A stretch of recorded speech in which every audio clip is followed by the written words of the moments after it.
경제 속속 시간입니다. 오늘은 경제부 한지희 기자와 함께합니다. 안녕하세요. 네, 안녕하세요. 최근 배달 플랫폼의 중개 수수료를 둘러싼 갈등이 커지고 있습니다. 이 배달앱 수수료에 부담을 느끼는 외식업계가 잇따라서 가격을 올리고 있다고요? 네, 그렇습니다. 말씀하신 것처럼 올해 들어서 제품 가격을 올리는 업체들이 꽤 많이 늘어나고 있습니다.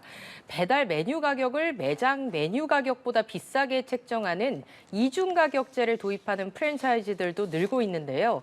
버거 치킨 브랜드죠. 맘스터치가 지난해 3월 이후에 1년 7개월 만에 가격을 또 올렸습니다. 네. 맘스터치는 햄버거와 치킨, 사이드 메뉴 가격을 최대 300원씩 올린다고 밝혔는데요. 가격이 어떻게 변하는지 함께 보실까요?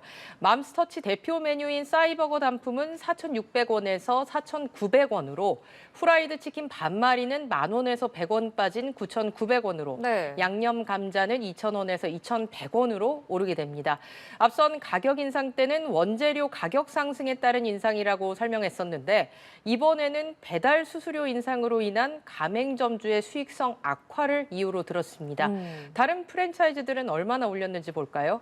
지난 8월 롯데리아는 버거류 가격을 최대 200원 올린 데 이어 지난달에는 배달 메뉴 가격을 1,300원 올렸고요. 맥도날드는 5월에 빅맥 세트 가격을 300원 올리는 등 지난해 11월 이후 6개월 만에 가격을 또 올린 바 있습니다. 배달 수수료를 이유로 일반 메뉴 가격까지 올린 건 결국 인상을 하기 위한 명분이 아니냐 이런 비판까지 제기되고 있는 상황입니다. 네, 정부가 이 배달 플랫폼 수수료 갈등을 해결하기 위해서 상생협의체를 꾸렸는데 결론을 내지 못하고 아직 공전하고 있다고요? 네, 그렇습니다. 이제 지난 7월에 정부가 좀 자율적으로 해결을 해봐라 이러면서 이제 입점업체랑 배달 플랫폼 간의 상생협의체를 만들었는데 아직까지 이제 결론을 내지 못하고 있는 상황입니다. 지금까지 7번의 회의를 거쳤는데요. 소득이 없었어요. 정부가 이달 말까지 상생안 마련을 목표로 하고 있어서 사실상 오늘 8차 회의가 마지막인 셈인데요. 현재 상생협의체 내에서는 매출 규모별로 다른 수수료를 적용하는 배달의 민족 측이 제시한 방안이 주로 논의가 되고 있습니다. 네. 그런데 문제는 입점 단체 간에도 의견이 조율되지 않고 있어서 답보 상태에 빠진 겁니다.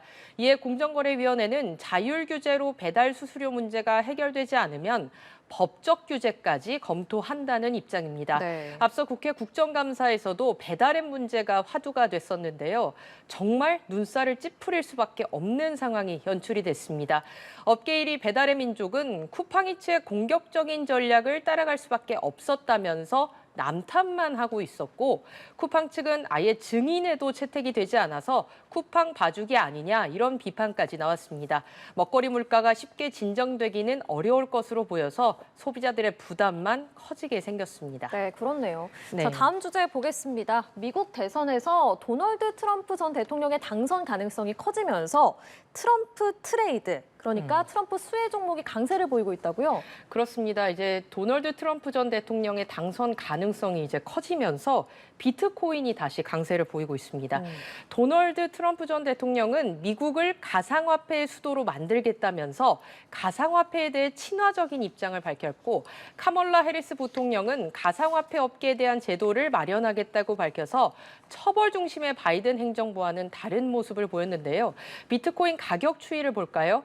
올해 초만 해도 비트코인 가격이 44,900달러였는데요. 그러다가 3월에 73,000달러대로 사상 최고가를 찍었습니다. 그리고 5만 달러대까지 떨어지면서 주춤한 모습을 보이다가 다시 6만 7,000달러대로 올라섰거든요. 외신에 따르면 옵션 투자자들은 비트코인이 다음 달 말까지 8만 달러에 이를 수 있다고 보고 있습니다. 8만 달러는 현재 비트코인 한 개 가격보다 20% 오른 수준인데요. 비트코인뿐만 아니라 규제 완화를 기대하는 은행주, 에너지주, 그리고 트럼프의 지지자인 일론 머스크의 테슬라도 수혜주로 꼽히고 있습니다. 네, 그래서 여기 키워드에 비트코인이 있고 비트코인 사진도 있는데 네. 또 금도 있는 것이 이거는 미국 대선의 불확실성 그리고 중동과 러시아 우크라이나 전쟁 같은 그런 지정학적인 긴장 때문에 안전자산이라서 뛰는 겁니까? 맞아요. 정확히 보셨습니다. 이제 금값이 말씀하신 것처럼 연일 최고치를 이제 갈아치우고 있는데 올해 들어서 가격이 30% 넘게 올랐습니다. 그런데도 추가 상승 여력에 대한 기대감이 커지고 있는 상황이에요. 예. 도널드 트럼프 대통령이 이제 당선이 될 경우에 대규모 감세 정책이 미국의 재정 적자를 확대하고 인플레이션을 유발해서 금 수요가 늘 것이라는 전망도 가격 인상을 부추기고 있는데요. 미국을 비롯한 전 세계 중앙은행들이 통화 정책을 완화적인 방향으로 운영하는 것도 금값 랠리에 일조했다는 분석입니다. 국제 금 선물 가격을 보시면요. 트로이 온수당 2,618.8달러까지 하락했던 국제 금 선물 가격은 최근 2,755.4달러로 5% 상승했는데요. 특히 지난 21일에는 2,738.9달러로 역대 신고가 기록 이후 이달에만 3차례나 경신했습니다. 네. 이처럼 금 가격이 고공행진하면서 관련 ETF도 급등했는데요. 한국거래소에 따르면 금 선물 가격의 2배를 추종하는 AC 골드 선물 레버리지는 하반기 들어 31% 넘게 올랐고요. 금 채굴 기업에 투자하는 상품, 금 현물 지수를 기초 지수로 하는 ETF도 각각 20% 넘게 상승을 했습니다.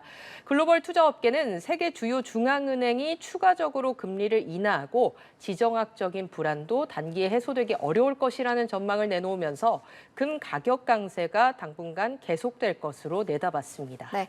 자, 다음 주제 보겠습니다. 욜로 가고 요노 왔다인데 고물가가 계속되면서 좀 과시적인 소비를 상징하는 욜로가 가고 꼭 필요한 것만 구매하는 요노가 온다. 이런 뜻인 거죠? 네, 그렇습니다. 요새 이제 라면에 김밥만 먹어도 10,000원이 넘잖아요. 네. 그렇다 보니까 나 그냥 이것저것 많이 먹고 싶어 해서 뷔페를 찾아가는 젊은 사람들도 굉장히 많이 있더라고요. 그래서 그런데 앵커께서는 욜로족인가요? 요노족인가요? 저는 요노 쪽에 좀 더 가까운 것 같습니다. 아. 꼭 필요한 것만 사려고 노력하는 편이거든요. 근데 네네. 요즘 저 같은 사람이 좀 많아졌다. 그런 내용이죠. 네, 그렇습니다. 욜로족이 이제 당장의 만족과 기쁨을 누리기 위해서 시간과 돈을 아끼지 않는다면 요노는 그 반대인데요. 꼭 필요한 거 하나만 있으면 된다. 이런 알뜰한 소비 습관을 의미합니다. 고물가, 고금리, 고환율이라는 삼고 상황에 고용 악화 현상까지 맞물리면서 젊은 층을 중심으로 소비 패턴이 180도 바뀐 것 아닌가 이런 생각이 드는데요. 그래서 요즘에는 젊은 층을 중심으로 가성비를 내세운 외식 업체들이 인기를 끌고 있다고 합니다. 네. 이랜드이츠가 운영하는 피자 브랜드 피자몰은 피자 뷔페로 2010년에 대학생들 사이에서 큰 인기를 끌었는데요. 지난해부터 뷔페 레스토랑이 가성비 외식으로 떠오르면서 상반기 뷔페 매장 매출이 작년 대비 10% 오르는 등 제2의 전성기를 맞았다고 합니다. 과거 학생들 사이에서 가성비 도시락으로 인기를 끌던 한솥 도시락은 최근에는 직장인들 사이에서 가성비 점심으로 주목받으면서 덩달아 매출이 늘고 있고요. 가볍게 한 끼 때우기 좋은 게 또 토스트잖아요. 토스트 브랜드 이삭 토스트가 파는 햄치즈 토스트가 3,100원인데 비슷한 메뉴인 햄버거에 비해서는 훨씬 저렴하다 보니까 고물가 시대에 요노족들 사이에서 환영받고 있습니다. 네, 아까 맘스터치 싸이버거가 올라서 4,900원인데 맞아요. 3,100원이면 정말 저렴하긴 하네요. 맞아요. 네, 마지막 주제 보겠습니다. 자, 마지막 주제는 맛있는 패션인데요. 글쎄요, 패션이 맛있기는 좀 힘들 것 같은데 어떤 내용인가요? 단어를 한번 나눠서 이제 생각을 해보셔야 되는데 음식을 뜻하는 맛있는 그리고 옷을 뜻하는 패션 이렇게 이제 합쳐서 맛있는 패션이라고 한번 준비를 해봤거든요. 네.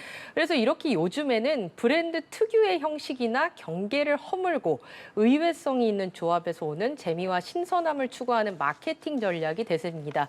재미 요소를 강화한 상품으로 신규 고객을 유입을 하면서 불황 속에서 관련 상품 판매도 늘리는 효과를 얻을 수 있다 보니까 서로 다른 두 가지 카테고리를 합친 경우가 늘고 있습니다.